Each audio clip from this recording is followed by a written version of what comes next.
All right, pain. Without pain, there's no decision. So I love this topic, and not because I'm mean, but I just find it fascinating. And I've read a lot about this, and one of the things I was really surprised to learn, but makes a lot of sense now, is that there's 3 types of pain. That there is remembered pain, potentially giving birth or breaking a bone. The body remembers that there was pain, but not the actual pain. If it did, there'd be no more kids, right? So there's remembered pain. I remember that it was painful.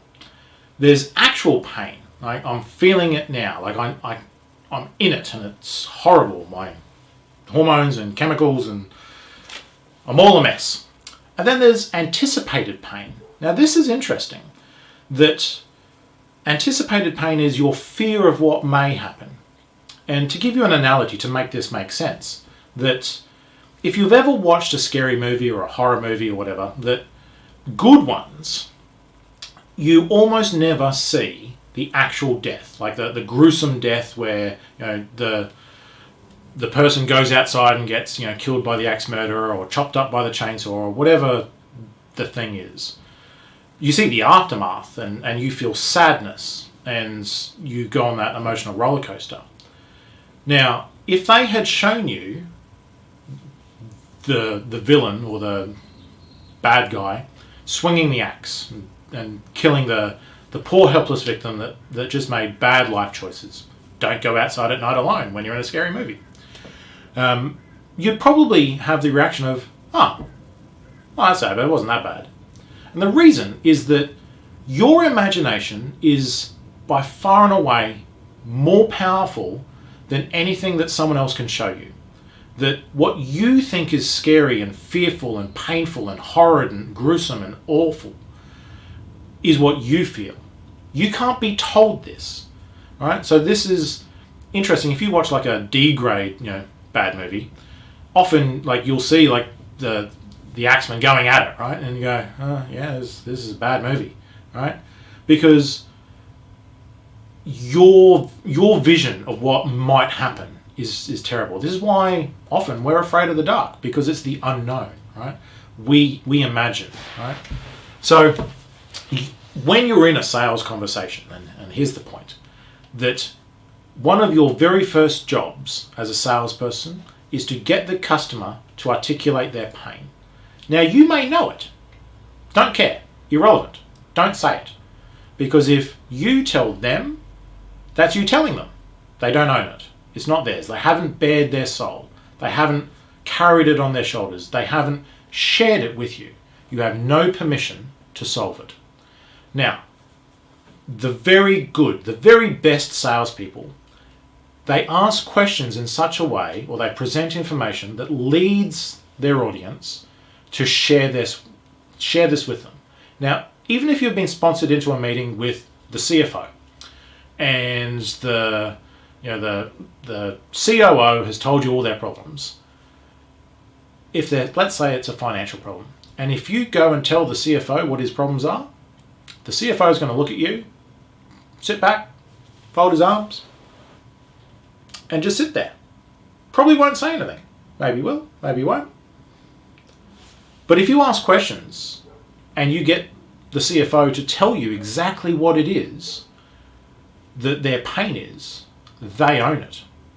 Right? This is the disturb, right? In the 5 stages that I talked about earlier. Your job is to create the disturb. Because without it, there is no opportunity. There is no problem to solve. Now that you've got them to do that, if you follow spin selling as an example, the next things that you need to do as a salesperson are make that pain terrible. You ask questions about what will happen if this problem isn't solved. Like if it gets worse, like what's the impact? Like you make this pain unbearable. Like they're carrying the weight of the world on their shoulders, right? It is the worst thing ever, right? You need to get them to tell you this. You can't do it in such a way that you're saying it, but you've tried to phrase it as a question. You need to have it as a question, right? This is the implication.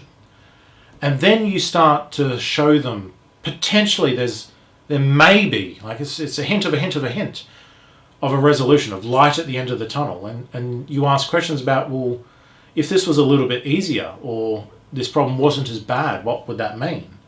Or if this problem went away, right? You gradually solve their pain. This is the payoff, right? So if you follow spin, that's those stages, but they're important, right?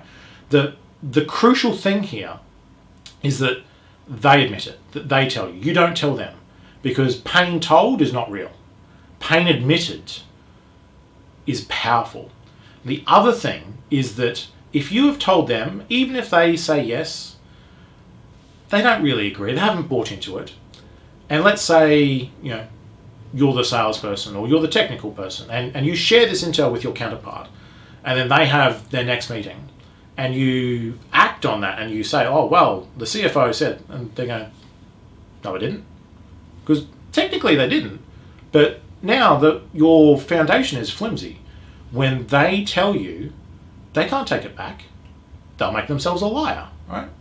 So when they tell you their pain, that's powerful. This is why the questions you ask need to make the pain terrible, then worse. And then you start to ask, well, if it was just a little bit better, if it was a little less bad? What if it was a lot less bad? What if it was a lot better? What if there was no pain? Now you've got the foundations of a framework for you to position your product or service or solution, whatever it is that you're offering that solves their problem. Now, the good salespeople, they all know what this pain is. They might narrow it down to one or two, but they'll know. The very best salespeople will get the prospect to admit it to them. Now, I've spoken on this a couple of times, and it really is, it's so powerful. And when you think back and remember the remembered, actual, and anticipated pain, it kind of seems a little academic and theoretical, but when you apply it to the scary movie, you go, well, yeah, that makes sense, right? It's the same thing with people. We're complicated, but also super simple at the same time, right? If you tell someone, you've told them, right? That's not their story. They're your words, right? You need them to own it. You need them to bind it. You need them to bare their soul and tell you how horrible, how awful, how unbearable things are. And then you need to make it worse.